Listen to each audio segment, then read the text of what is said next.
Please शांत रहेंगे सभी बच्चे। लास्ट क्लास में जहाँ पे टॉपिक हम लोगों ने छोड़ा था उसको दोबारा से रिकनेक्ट करते हैं। टॉपिक था ऑटोनोमस इन्वेस्टमेंट और इंड्यूस इन्वेस्टमेंट। फटाफट से रिवाइज करते हैं क्योंकि आज इसका एक रोल प्ले हो जाएगा 6 नंबर के क्वेश्चन के अंदर।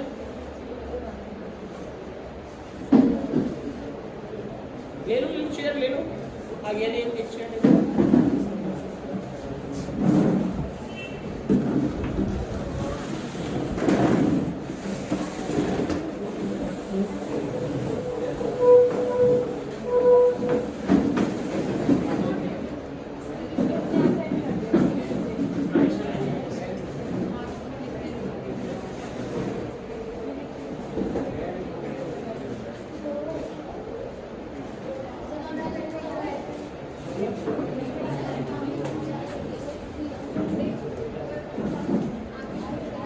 शक्ल नहीं आ रही थी।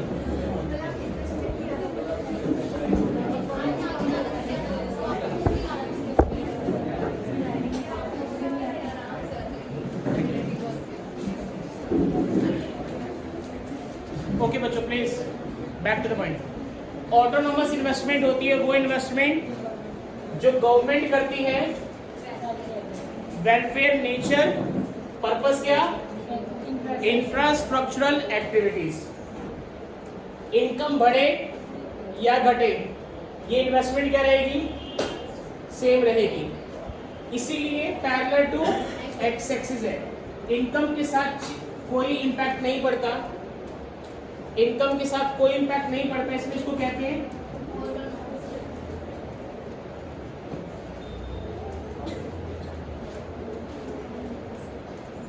क्या कहते हैं इसको, इनकम इनइलास्टिक। क्या कहते हैं, income inelastic. Induce investment, induce का हिंदी मतलब ही क्या है, प्रेरित। वो ये वो इन्वेस्टमेंट है जो प्राइवेट सेक्टर करता है। वो एक फोन करते हैं, ये वो इन्वेस्टमेंट है जो प्राइवेट सेक्टर करता है। और सीधे सीधे सबको पता है प्राइवेट सेक्टर का पर्पस, ये मोटिव क्या होता है, प्रॉफिट कमाना। क्या होता है, प्रॉफिट कमाना। इनकम बढ़ेगी तो ये इन्वेस्टमेंट भी बढ़ेगी। इसका जो कर्व है वो पॉजिटिव स्लोप कहलाता है। क्या कहलाता है, इनकम बढ़ने पर बढ़ रही है, इनकम घटने पे घट रही है, change with level of income, इसलिए इसको कहा जाएगा इनकम इलास्टिक। क्या कहा जाएगा इसको, इनकम। ठीक है जी, ये था लास्ट क्लास में। अब आगे जो आज मैं 6 नंबर का क्वेश्चन करवाने वाला हूँ उसमें हमारे को कौन सी इन्वेस्टमेंट यूज करनी है, क्योंकि वो एक बार अगर बोल दी गई तो वो होगी सर, वो होगी। इंड्यूस इन्वेस्टमेंट क्यों नहीं ले रहे, क्योंकि वो किसके ऊपर डिपेंड करती है, आपकी। अब कौन कितना इन्वेस्ट करेगा अपनी इनकम का पक्का नहीं पता। कोई अपनी इनकम का 10% इन्वेस्ट करता है तो कोई अपनी इनकम का 50% करता है। एग्जैक्ट आप नहीं बता सकते कि कौन कितना पैसा इन्वेस्ट करेगा। क्या मेरी बात समझ में आ रही है सबको? डन। तो 6 मार्क्स का हम क्वेश्चन करेंगे। हेडिंग है हमारे पास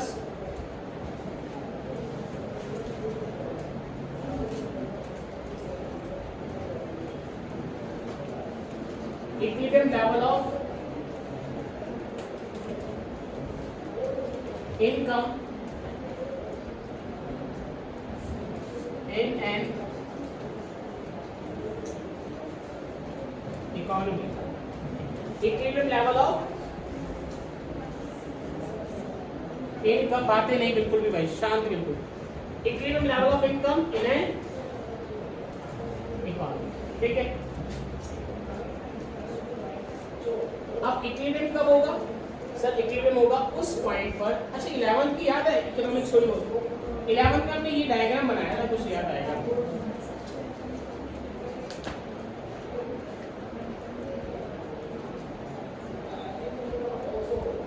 कुछ याद आ रहा है? यहाँ पे इंटरसेक्शन हुआ था, इस पॉइंट को ई पॉइंट बोला था, इसको इक्विलिब्रियम प्राइस, इसको इक्विलिब्रियम क्वांटिटी बोला था। तो 11th क्लास में इक्विलिब्रियम पढ़ा था जहां पर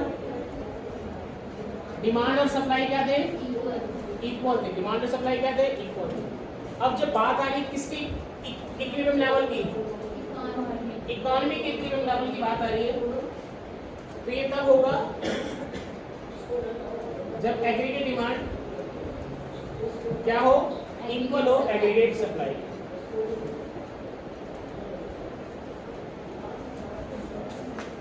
aggregate demand equals to aggregate supply. अब ध्यान से नोटिस करें, एडी के कितने कंपोनेंट है, सी प्लस आई, और एग्रीगेट सप्लाई किसके इक्वल होता है, इनकम की। अच्छा जी, सी प्लस आई, इनकम या तो खर्च होगी या तो सेव होगी। कंजप्शन से कंजप्शन कैंसिल, 2 मिनट के लिए पेन रोको, थर्मल पेन रोको। कंजप्शन से कंजप्शन कैंसिल, क्या बचेगा, आई इक्वल्स टू एस बचेगा। तो कहने का सेंस ये हुआ कि अगर इकोनॉमी किस लेवल पर आ रही है, तो इक्विलिब्रियम पे 2 पॉइंट बनेंगे, या तो क्या बराबर हो जाए, एडी की वैल्यू किसके बराबर हो जाए, एएस की, या फिर इन्वेस्टमेंट की वैल्यू किसके बराबर हो जाए, सेविंग की। 1 मार्क के क्वेश्चन को अगर बताऊं तो 1 मार्क में पेपर में जो क्वेश्चन आया वो क्या है, इन्वेस्टमेंट और सेविंग बराबर है और एग्रीगेट डिमांड का लेवल है 600। एग्रीगेट डिमांड का लेवल कितना है, तो बताओ एग्रीगेट सप्लाई कितनी होगी। तो आंसर ही एग्रीगेट सप्लाई भी कितनी होगी, क्योंकि जिस पॉइंट पर आई बराबर एस है उसी पॉइंट पर एडी बराबर एएस भी होगा। जिस पॉइंट पर आई बराबर एस है तो उसी सेम पॉइंट पर एडी बराबर एएस भी होगा। तो अगर एडी पेपर में दे रखा है 600 तो एएस भी कितना होगा, 600। क्या मेरी बात सबको समझ में आ रही है भाई, पक्का, डन। तो अगर मैं आपसे पूछूं सबसे कि इकोनॉमी के अंदर मुझे इक्विलिब्रियम बनाना है, क्या बनाना है, इक्विलिब्रियम, तो इक्विलिब्रियम बनाने के लिए कितनी अप्रोचेज है, तो आप क्या बोलोगे, 2। एक कब, जब एडी बराबर क्या हो जाए, AD stand for, AS stand for, ठीक है। अगर ये बराबर हो जाए या फिर आई बराबर एस हो जाए, क्या हो जाए, आई बराबर एस हो जाए। I stand for investment, S stand for saving. चलिए सर, ये ड्राफ्ट नोट करिए, फिर हम इस 6 नंबर के क्वेश्चन को इस अप्रोच से सॉल्व करेंगे। पहले करिए सर।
कर लिए दो,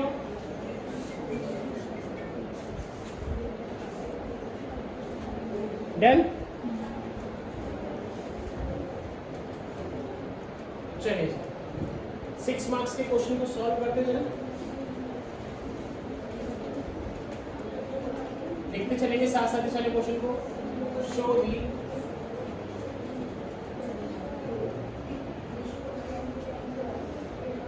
equilibrium level of income in an economy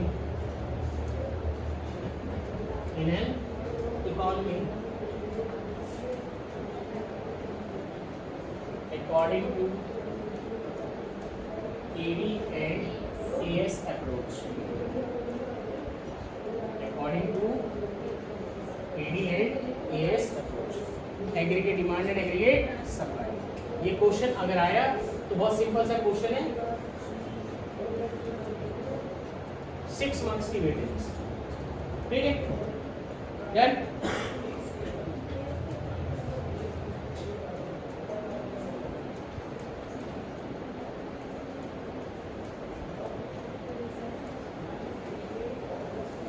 एक बात बताओ, अगर मुझे इक्विलिब्रियम लेवल दर्शाना है, कौन सी अप्रोच से दर्शाना है?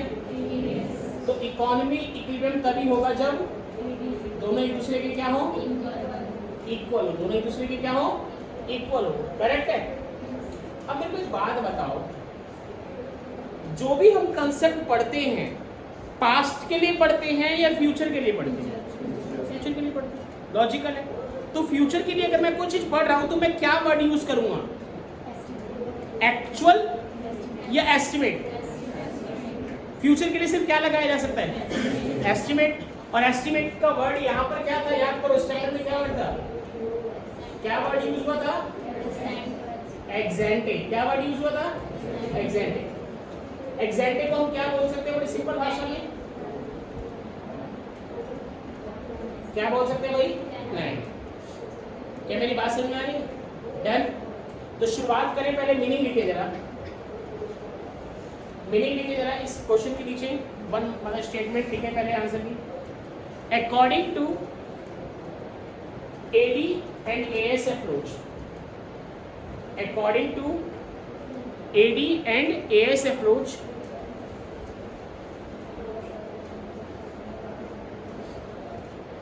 an economy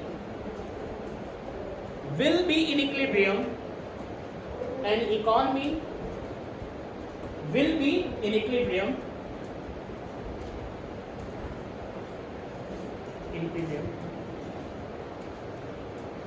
at that level of income, at that level of income where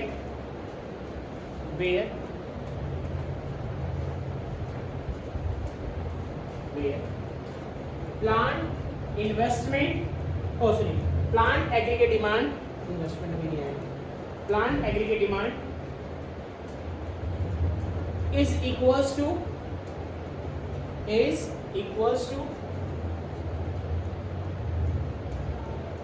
plant aggregate supply, is equals to plant aggregate supply।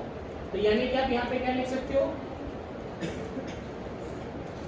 एक्जेंटे AD equal होगा सर किसके? एक्जेंटे AS। ध्यान रखना, प्लान वर्ड को हम लोग इकोनॉमिक्स में क्या वर्ड बोलते हैं? एक्जेंटे। ठीक है जी। तो आप उसके नीचे स्टेटमेंट के नीचे ये लिखो जी, ex ante AD equals to ex ante AS। Correct है?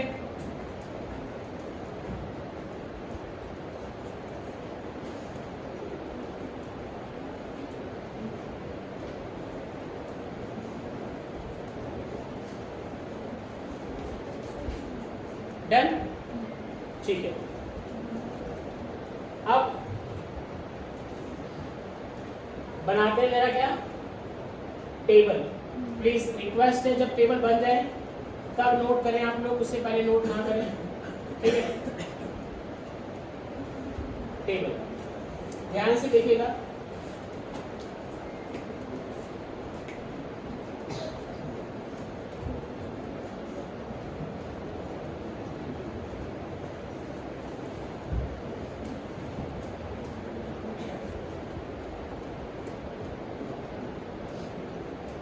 यहाँ पे मान लीजिए कॉलम लिया मैंने किसका?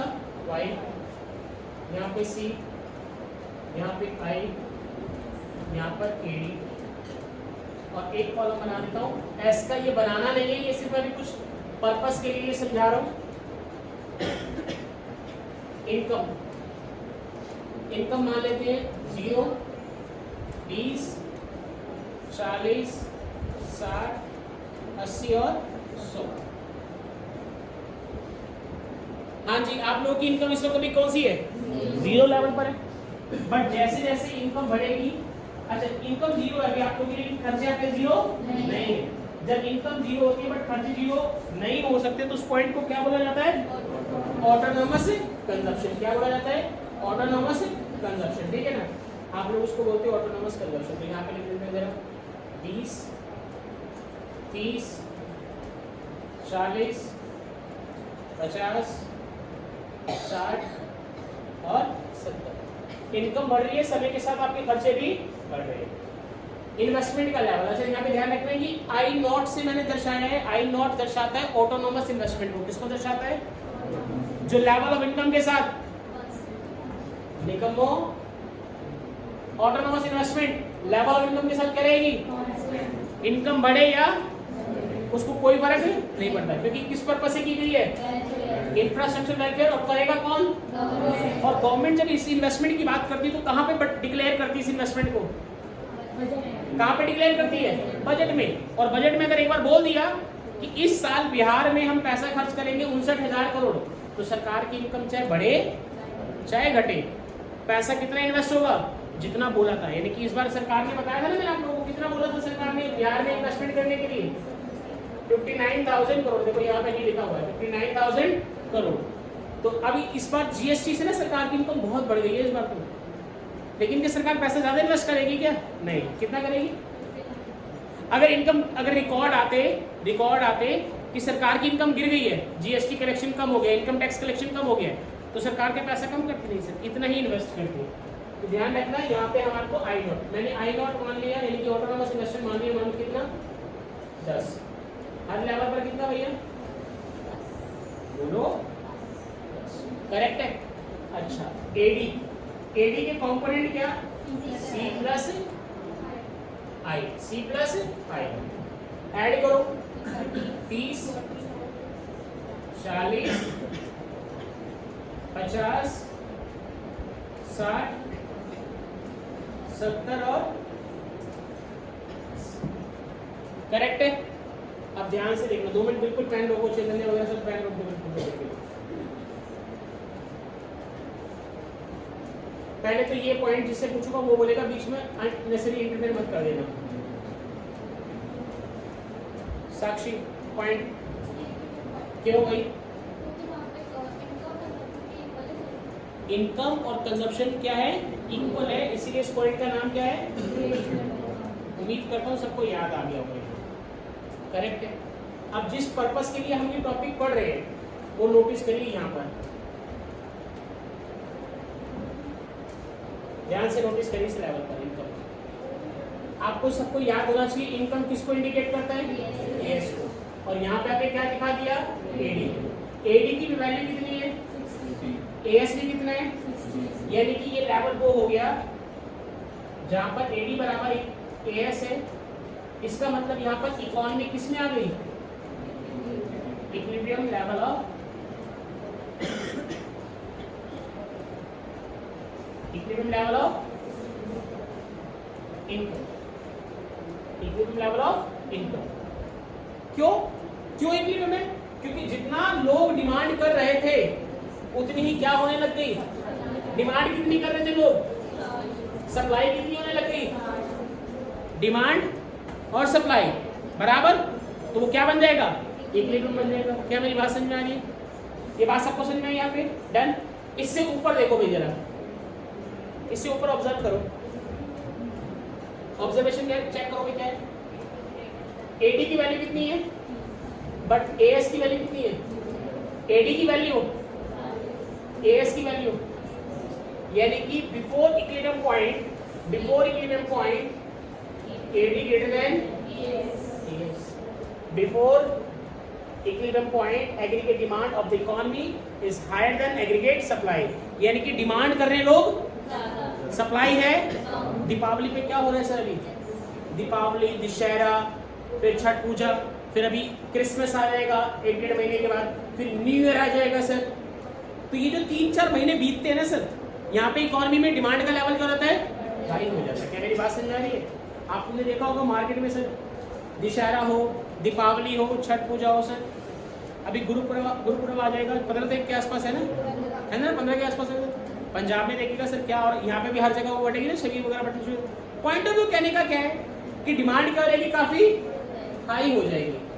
अब एक चीज बस सिंपल सा बताएं, प्रियांशु आपसे क्वेश्चन है, सब जने ध्यान से सुनिएगा, रिप्लाई सब जने करेंगे। ऑनलाइन जो बच्चे नहीं आए वो भी ध्यान सुने। अगर मार्केट में डिमांड ज्यादा हो रही है और सप्लाई कम है, यानी कि ये वाले हालात है, तो क्या इम्पैक्ट पड़ता है इकोनॉमी के ऊपर? एक बेसिक इम्पैक्ट क्या पड़ता है?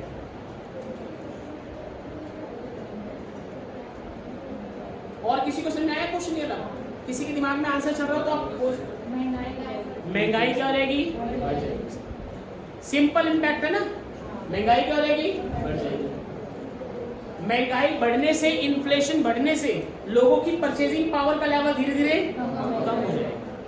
क्या बात समझ में आ रही है? ध्यान रखना, अगर इकोनॉमी अपने प्रोडक्शन को नहीं बढ़ा पाई ना, मैच नहीं कर पाई, तो इकोनॉमी के अंदर इन्फ्लेशन आनी शुरू हो जाएगी। भी लिख पाऊंगा।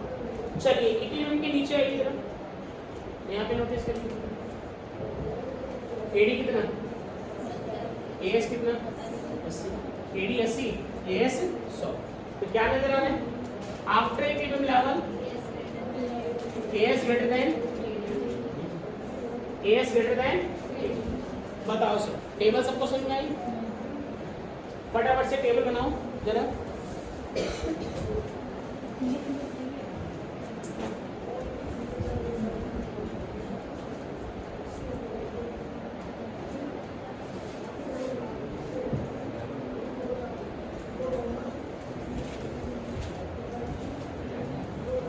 यहाँ पे भी ना एस के कॉलम को बनाएंगे तो भी ऐसे रख कर देता हूँ।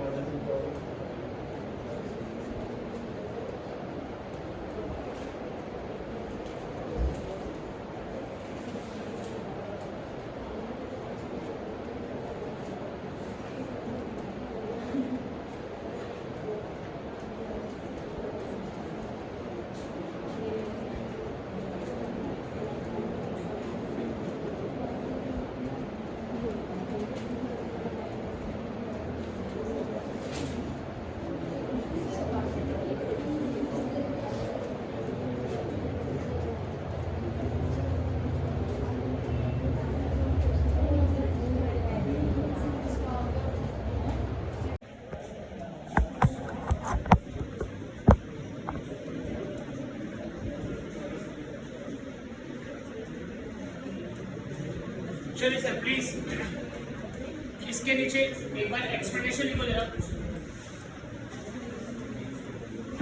एक्सप्लेनेशन लिखो जरा।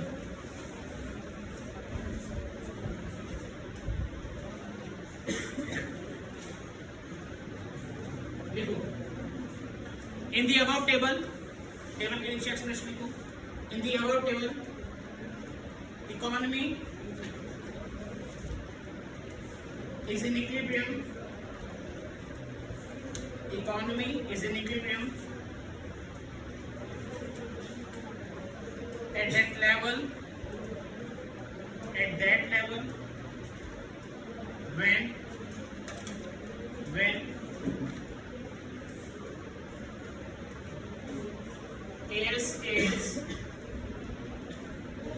AS is 60 because at the same level AD is also 60. AD is also 60. ठीक है, डन, फुल स्टॉप। इस पॉइंट से पहले क्या नजर आ रहा है आपको? वही AD ग्रेटर देन AS, जिसको आप क्या बोल सकते हो अगर बोलना चाहो तो? एक्सिस डिमांड, करेक्ट है। और इस पॉइंट को क्या बोल सकते हो? Excess supply. देखो before equilibrium point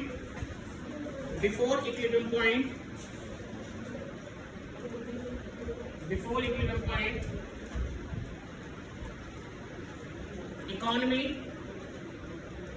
is facing excess demand. economy is facing excess demand while after equilibrium point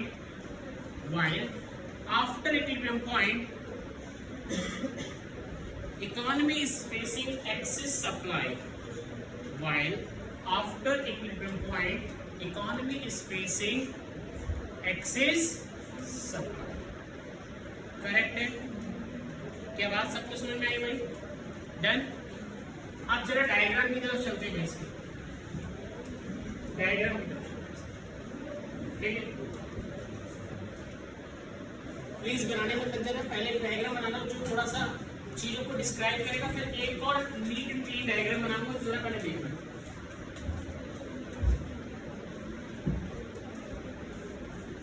y axis, x axis पे क्या शो किया जाएगा सर? Level of income. अब ध्यान से जरा देखना, ये क्या बना दिया गया? बोलो. Autonomous investment, autonomous. और अगर थोड़ा सा नोटिस करें,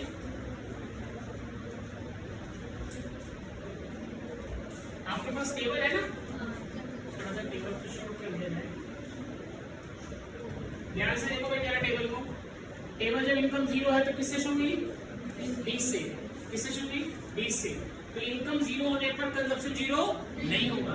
तो इसलिए जो कंजप्शन का लेवल है, तो इन्वेस्टमेंट शुरू हुई कहां से? कंजप्शन कहां से शुरू हुआ? तो ये कंजप्शन का कर्व है. किसका कर्व है भाई? कंजप्शन का कर्व है. ठीक है ना? ये किसका कर्व है? कंजप्शन का. क्या मेरी बात समझ आई? जब इन दोनों को जोड़ देंगे तो नया कर्व बनेगा. किस कौन सा? और जो कहां से शुरू होगा? कहां से शुरू होगा? 30 से. यानी कि मान लो ये हो गया 30, यहां से शुरू होगा. एडी ऐसा बनेगा सर. कैसा बनेगा? कुछ इस प्रकार. ठीक है? इसको ना इस डायग्राम को बना लो, लेकिन नहीं शॉर्ट में साइड में बना दो. ये मेन डायग्राम नहीं है, ध्यान रखना. ये मेन डायग्राम नहीं है, सिर्फ समझाने के लिए बनाया है कि आई और सी को जोड़कर क्या बनेगा? एडी. एडी हमेशा क्या बनेगा? ऊपर बनेगा. किसके मुकाबले? सी के मुकाबले. ठीक है? प्लीज बना लो. साइड में कहीं छोटा सा बना देना. मेन डायग्राम नहीं, साथ साथ अटेंडेंस कवर करो.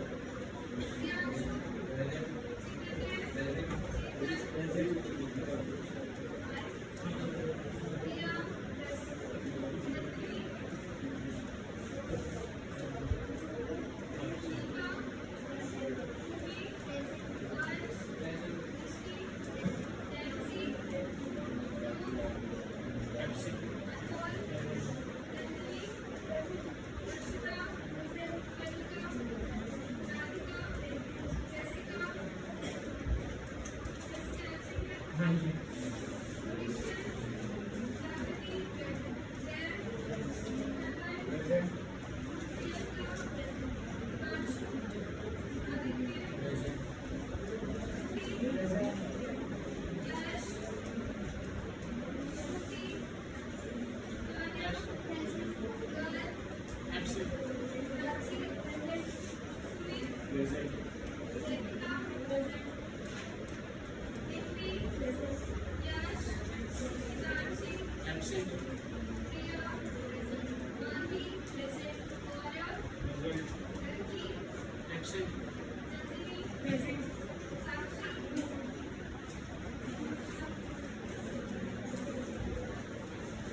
ठीक है?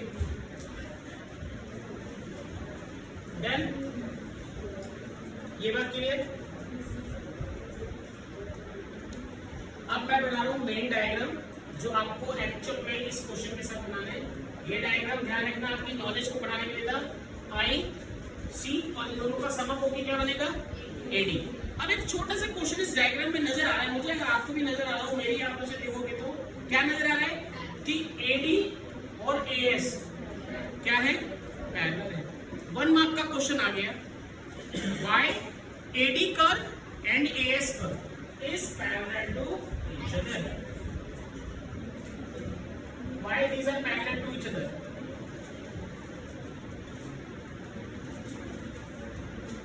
एडी और C parallel to each other है. क्यों है? जरा कमेंट करके बताओ. कमेंट कौन करेगा? जागृति आप करो, बोलो। डायग्राम में दिख रहा है साफ साफ। नहीं बीच में नहीं बोलना, बीच में नहीं बोलना ना, बीच में बोल दो गेम में चीटिंग होगी, मैं नहीं खेलूंगा।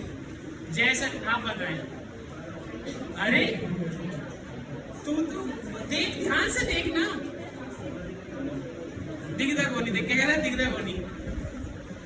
राधिका कह रही मैं बताऊंगी सर, आप मेरे से कुछ ही नहीं पूछ रहे।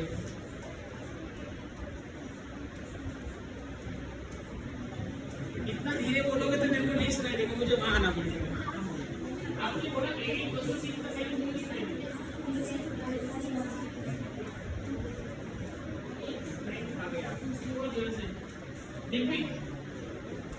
दोनों पैरेलल क्यों है, जरा सोचो। मेरे तुम लोगों को जवाब देते पूछूंगा तो तुम नहीं बता पाओगे।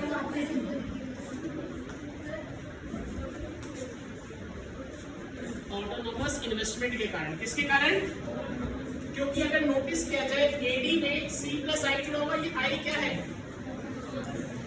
ये हर बार गैप कितने का है भैया? 10 का। बातें मत करो, हर बार गैप कितने का है? 10 का। तो ध्यान रखना ये पैरेलल इसलिए है क्योंकि इन दोनों के बीच का गैप है। ऑटोनोमस इन्वेस्टमेंट जो क्या है, कांस्टेंट है, ध्यान रखना। अगर 1 मार्क का क्वेश्चन आ जाए कि एडी और कंजप्शन का कर्व पैरेलल होते हैं, रीजन क्या आएगा, ये किस चीज के कारण? तो due to autonomous investment, due to autonomous investment. क्योंकि ऑटोनोमस इन्वेस्टमेंट क्या रहती है sir? Parallel to X axis यानी कि कांस्टेंट है। क्या मेरी बात समझ में करेक्ट है? अब आते मेन डायग्राम बनाते, उसको थोड़ा साइड कर देते हैं।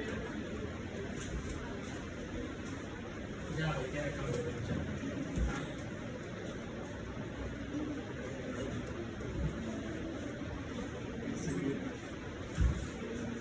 ध्यान से देखना, बड़ा सिंपल सा डायग्राम लगेगा आपको। अगेन रिक्वेस्ट है, जब नहीं काफी करके बाहर भेज दो आराम से। एक्स एक्सिस पे क्या शो कर रहे हैं, वाई एक्सिस पे मेनली एडी, ठीक है। ओके,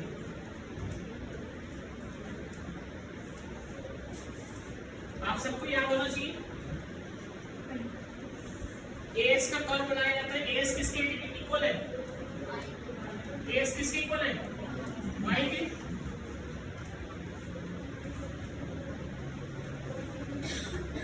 यहाँ बैठे हुए सभी स्टूडेंट्स को भी याद होगा कितने डिग्री एंगल पर भैया?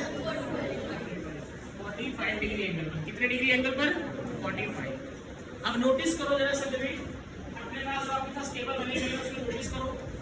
जब इनकम 0 है, एडी कितने से शुरू हो रहा है? तो यानी कि एडी 0 से शुरू मत कर देना। एडी कहां से शुरू होगा? थोड़ा वाई एक्सिस के ऊपर से शुरू होगा। कहां से शुरू होगा? क्योंकि एडी कभी 0, एडी कभी 0, क्योंकि 0 नहीं होता, क्योंकि यहाँ पे दो चीजें, एक ऑटोनोमस कंजप्शन और एक ऑटोनोमस इन्वेस्टमेंट। देखिए सर, अब यहाँ से मैं फ्री हैंड से एडी का डायग्राम बनाना। नॉर्मली 30 है, इतना पोर्शन कहलाएगा ऑटोनोमस एडी। क्या कहलाएगा? बोलो भाई, क्या कहलाएगा? Autonomous AD. ये ऐसा बना, ठीक है। एडी, एडी में कितने कंपोनेंट जुड़े हुए हैं? 2 कंपोनेंट जुड़े हुए हैं, सी प्लस। यहाँ पे इन्होंने एक दूसरे को इंटरसेक्शन करा, ठीक है। इस पॉइंट से स्ट्रेट लाइन नीचे परपेंडिकुलर ड्रॉ करा, ये आएगा को एंड, जिसको क्या बोलेंगे?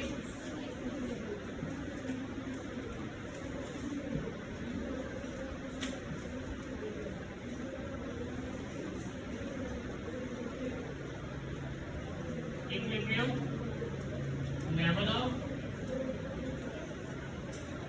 इनकम। क्या बोलेंगे? Equilibrium level of income. क्योंकि इस पॉइंट पर इसको नाम दे देते हैं, क्योंकि इस पॉइंट पर सर एडी और एएस क्या है? इक्वल है। एडी और एएस क्या है? इक्वल। इस पॉइंट से पहले क्या नजर आ रहा है सर? एडी का कर्व ऊपर है, एएस का कर्व नीचे, तो क्या लिखेंगे? एडी ग्रेटर देन एएस, जिसको आप क्या बोल सकते हैं? Axis demand. इस पॉइंट को क्या बोलेंगे, AS greater than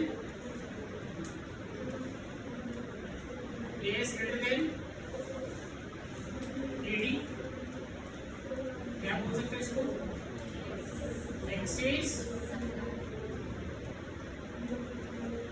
supply, excess supply. ठीक है, ये है डायग्राम। प्लीज डायग्राम को बड़ा सिंप्लीफाई नोट करो, बनाओ जरा, फिर उसके बाद डायग्राम के बाद कुछ बातें बता दो।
पैटर्न बना लिया तुमने,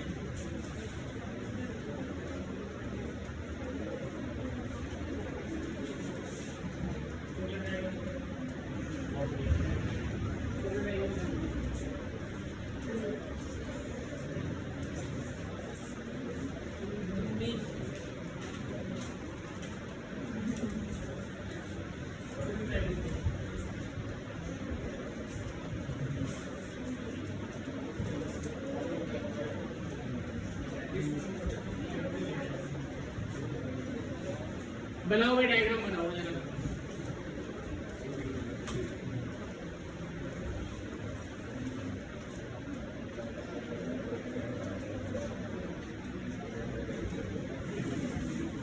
अब इस डायग्राम के नीचे दो सिचुएशन एक्सप्लेन होगी, एक when AD greater than AS, when AS greater than AD। ठीक है, बना लो डायग्राम, उसके बाद समझाओ।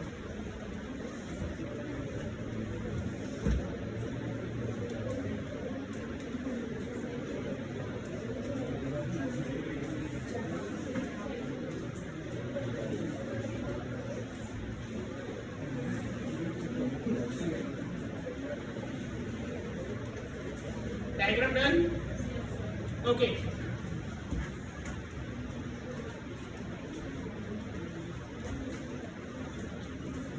ठीक है, अब इस डायग्राम के नीचे आपको दो सिचुएशन एक्सप्लेन करनी है। सिचुएशन नंबर 1 एक्सप्लेन कर, अभी पहले ग्राफ को समझा लो, देख लो।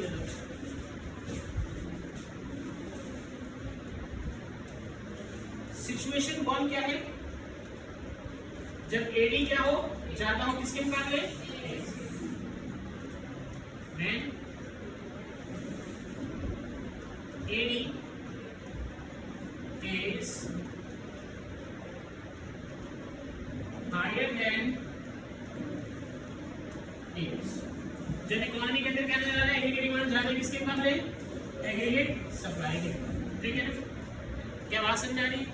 अब ऐसी सिचुएशन में इक्विलिब्रियम तो बनेगा नहीं, यहाँ तो इक्विलिब्रियम है नहीं ना, ये जो एरिया है ये इक्विलिब्रियम का तो है नहीं।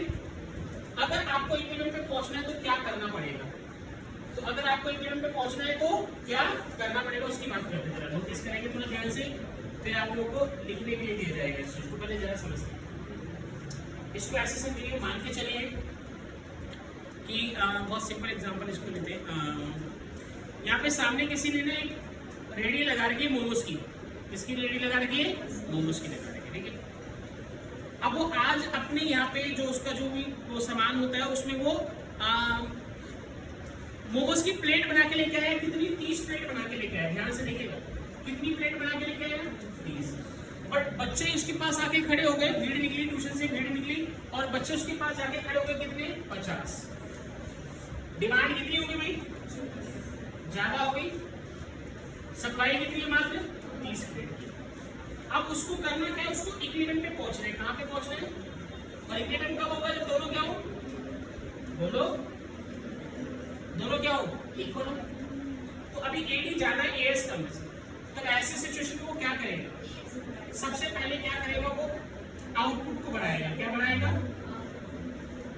आउटपुट को बढ़ाने से प्रोडक्शन बढ़ेगा, और प्रोडक्शन बढ़ेगा तो एग्रीगेट सप्लाई का लेवल अपने आप बढ़ेगा।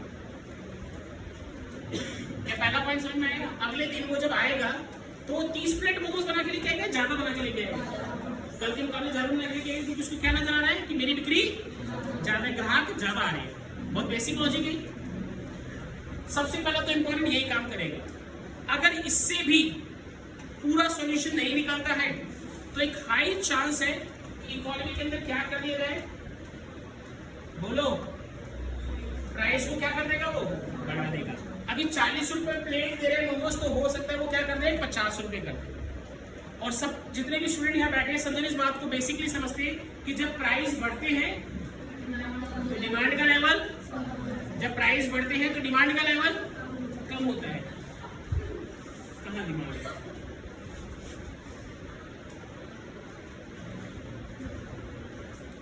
जब प्राइस बढ़ते तो डिमांड का लेवल कम होता है। सर प्राइस बढ़ेंगे तो होपफुली एग्रीगेट डिमांड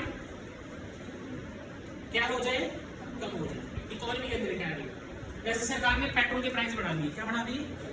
सरकार ने पेट्रोल की प्राइस, सीएनजी की प्राइस बढ़ा दी। लोगों ने पेट्रोल और सीएनजी को छोड़कर इलेक्ट्रिक पे शिफ्ट होना, तो पेट्रोल और सीएनजी की डिमांड थोड़ी क्या होगी कंपैरेटिवली? क्या मेरी बात समझ में आ रही है सबको? डन। तो हो सकता है इकोनॉमी के अंदर प्राइस बढ़ा दिया जाए और एडी का लेवल क्या होने लगे? कम होने लगे। ये पूरा प्रोसेस कंटिन्यू रहेगा कब तक? जब तक कि दोनों बराबर। क्या बात समझ में आई? इस वाले हिस्से में अगर आप हैं, ये वाला हिस्सा जो है, यहां से अगर आपको इस पॉइंट पर पहुंचना है तो आपको इस प्रकार के कंसेप्ट को फॉलो करना पड़ सकता है।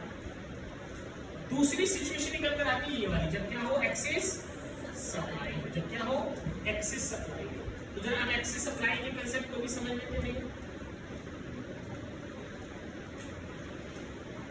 ठीक है, तो जरा एक्सेस सिचुएशन को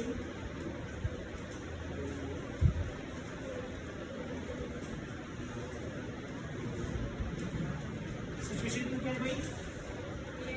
When, बोलो, when AS is higher than AD, when AS is higher than AD, correct है। अब जरा इसको एग्जाम्पल को थोड़ा उल्टा कर देते हैं।